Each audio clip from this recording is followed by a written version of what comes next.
Bonjour tout le monde. Une deuxième vidéo aujourd'hui. J'avais des réunions à Québec, je suis sur le retour et le trafic est arrêté sur l'autoroute parce qu'il y a un accident, je crois, en avant. Donc vous allez entendre le bruit des camions peut-être autour, mais j'en profite pour faire ce petit coucou-là par rapport à l'affirmation de soi. J'ai eu l'occasion de parler avec des amis aujourd'hui et d'avoir une réflexion là-dessus. Ça a longtemps été pour moi un défi de prendre ma place dans ma vie. C'est beaucoup plus facile maintenant. Mais j'ai fait une grande prise de conscience aujourd'hui que des fois, j'étais un peu trop maternelle en étirant l'élastique trop longtemps avant de prendre position par rapport à certaines situations qui pouvaient déranger dans ma vie ou autre.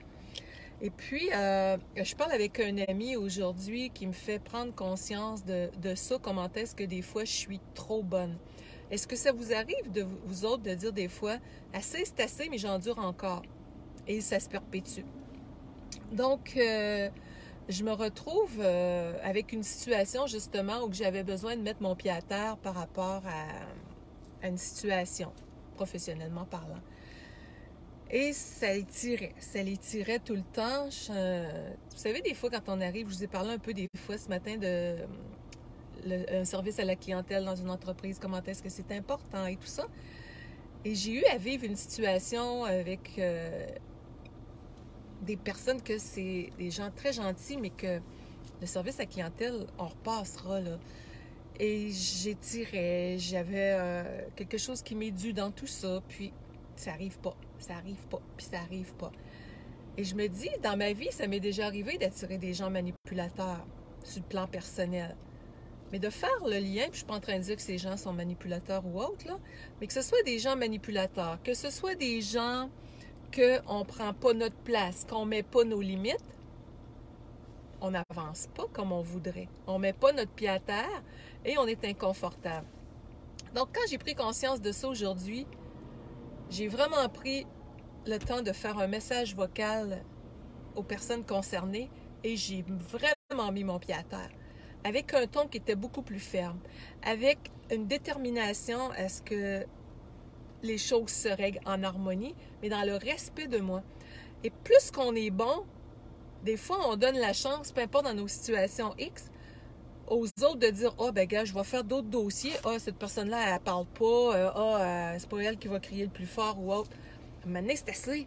C'est assez. Le respect de nous, c'est sacré.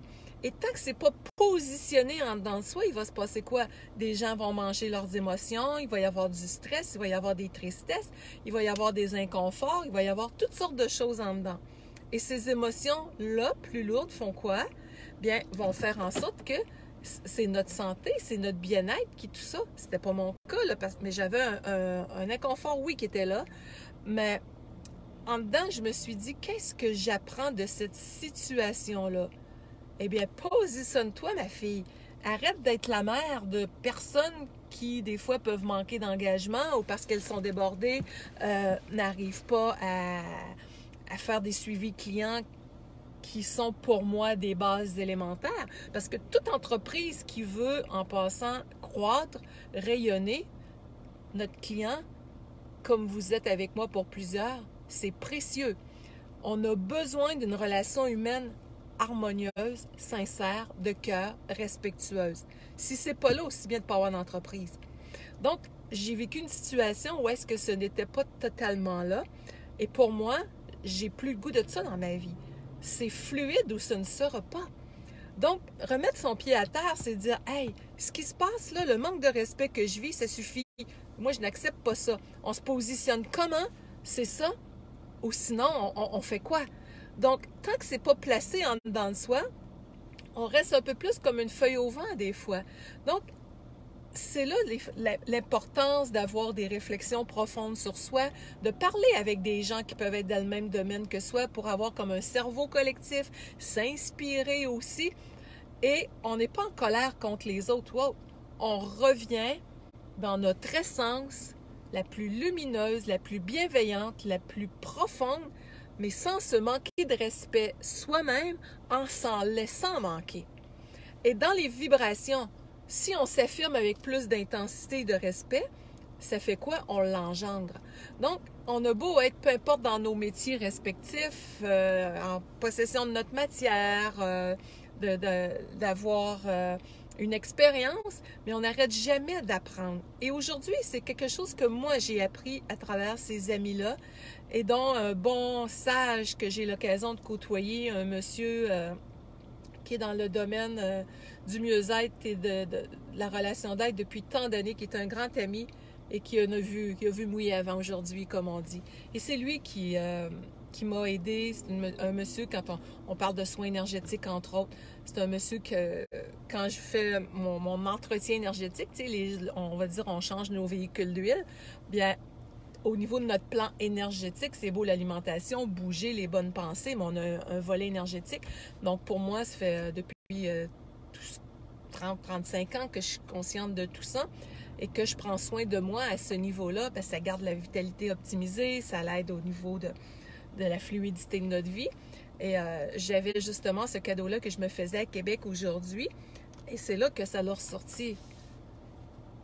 Affirmation de soi, encore plus.